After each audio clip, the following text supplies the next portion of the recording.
Hello everyone, welcome back to our channel Oindrila and Oishani's Diary. আশা করছি তোমরা সবাই খুব ভালো আছো, সুস্থ আছো। আমি ঐন্দ্রিলা তোমাদের সবাইকে আমন্ত্রণ জানাই আমার আজকের এই ব্লগটা দেখার জন্য। আজ প্রায় 5-6 মাস পরে আবার একটু ব্লগ করছি। মাঝে অনেক দিন তোমাদের সাথে কথা বলা হয়নি।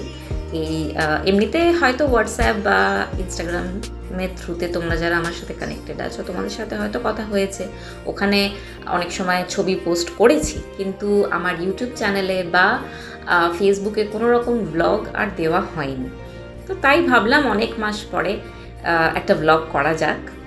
তো তোমরা এখানে দেখে বুঝতেই পারছো যে আমি ব্লগটা কী নিয়ে করতে চলেছি। যদিও আজকের ব্লগটা আমি খুব একটা বড় করব না, ছোটোর মধ্যেই রাখবো। অনেক দিন পরে ব্লগ করছি তো, মাঝে অনেক দিন ব্লগ করা হয়নি, তাই ব্লগ করার যে অভ্যেসটা সেটাও বলতে পারো প্রায় চলেই গেছে। তাই আজকের এই ব্লগটা পুরোটা দেখো, একদম স্কিপ করো না। আর যদি তোমাদের কিছু ভালো লাগে অবশ্যই কমেন্টের মাধ্যমে আমাকে জানিও, আর লাইক শেয়ার করতে কিন্তু একদম ভুলো না। আর যারা যারা এখনও আমাদের চ্যানেলটা সাবস্ক্রাইব করোনি, আমাদের চ্যানেলটাকে সাবস্ক্রাইব করে নিও। 31 মে স্যাটারডে ইসকন বল্টিমোরের আমন্ত্রণে আমরা পৌঁছে গেছিলাম ডাউনটাউন ইনার হারবারে। এই ফেস্টিভ্যাল অফ ইন্ডিয়া ইভেন্টের মূল আকর্ষণ ছিল শ্রী জগন্নাথ দেবের রথযাত্রা। তো ইনার হারবার আমার বাড়ি থেকে খুব একটা দূরে নয়, বাসে করেই কিন্তু আমরা পৌঁছে গেছিলাম। আর পৌঁছে গিয়েই সেখানে গিয়ে দেখতে পেয়েছি শ্রী জগন্নাথ, শ্রী বলভদ্র এবং মা সুভদ্রাকে। তো ওনাদের দর্শন পেয়েছি, আর আমার বাড়ির এত কাছে, কারণ মন্দিরটা অনেকটাই দূরে।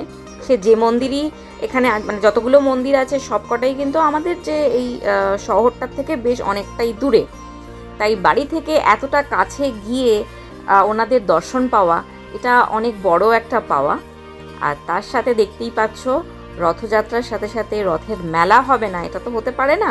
তো এখানে কিন্তু মেলা বসে গেছে, চারদিকে বিভিন্ন মানে ইন্ডিয়ান স্ট্রিট ফুডের স্টল, তারপরে নানা রকম পোশাকের, তারপরে অ্যাক্সেসরিজ, নানা রকম অনেক রকমের স্টল। সবকটা স্টল কিন্তু ঘুরে আমি দেখতেও পারিনি। 3 বছর আগে যখন এসেছিলাম এখানে এই রথযাত্রায়, তো তখন ঐশানী 7 মাসের ছিল, অনেকটাই ছোট, ওর কিছুই মনে থাকবে না, মনে থাকার কথাও নয়। তাই কিন্তু এবছর আমি ঠিক করেই নিয়েছিলাম যে যতই কাজ করুক, যাই হয়ে যাক না কেন, আর ওয়েদার ফোরকাস্টটাও খুব একটা ভালো ছিল না, কিন্তু আমি ঠিক করে নিয়েছিলাম যে ঐশানীকে নিয়ে কিন্তু এবছর রথযাত্রায় যেতেই হবে। আর কিছুক্ষণের মধ্যেই শ্রী জগন্নাথ দেবের রথযাত্রা শুরু হবে, রথ টানা শুরু হবে। তো তাই ভাবলাম যে এখানে যে ইন্ডিয়ান স্ট্রিট ফুডগুলো আছে ওগুলো একটু ট্রাই করে নিই। আর আজ বেশ গরম, তাই জন্যে এই কুর্তিটা পরেছি, পটচিত্র কুর্তি পরেছি। আর কানে পরেছি দেখো এই শ্রী জগন্নাথের এই কানের দুলটা পরেছি। এটার সাথে একটা টাই চেনের, মানে এটা পুরো টাই চেনের সেট। তো গলারটার পরিনি, কেন শাড়ির সাথে ভালো লাগবে, তাই কানেরটাই পরেছি।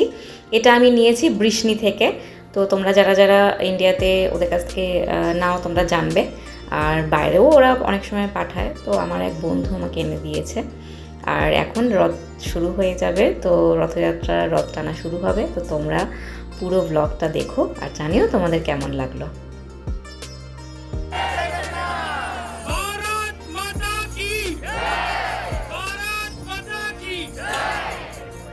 জগৎগুরু শিল প্রভুপাদ কি হরে কৃষ্ণ হরে কৃষ্ণ কৃষ্ণ কৃষ্ণ হরে হরে হরে রাম হরে রাম রাম রাম হরে হরে।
আজকের এই ব্লগটা এখানেই শেষ করলাম। তোমরা জানিও তোমাদের আজকের ব্লগটা কেমন লাগলো কমেন্টের মাধ্যমে।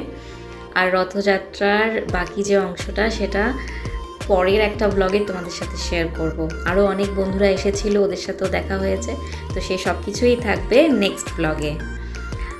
আর তোমরা সবাই খুব ভালো থেকো, সুস্থ থেকো, কাছের মানুষদেরকে ভালো রেখো, আর এইভাবেই আমাদের পাশে থেকো। আর আমাদের চ্যানেলটাকে কিন্তু সাবস্ক্রাইব করে দিও, আর বাকি বন্ধুদের সাথেও কিন্তু শেয়ার করো। Till then take care, stay safe, and thanks for watching our vlogs.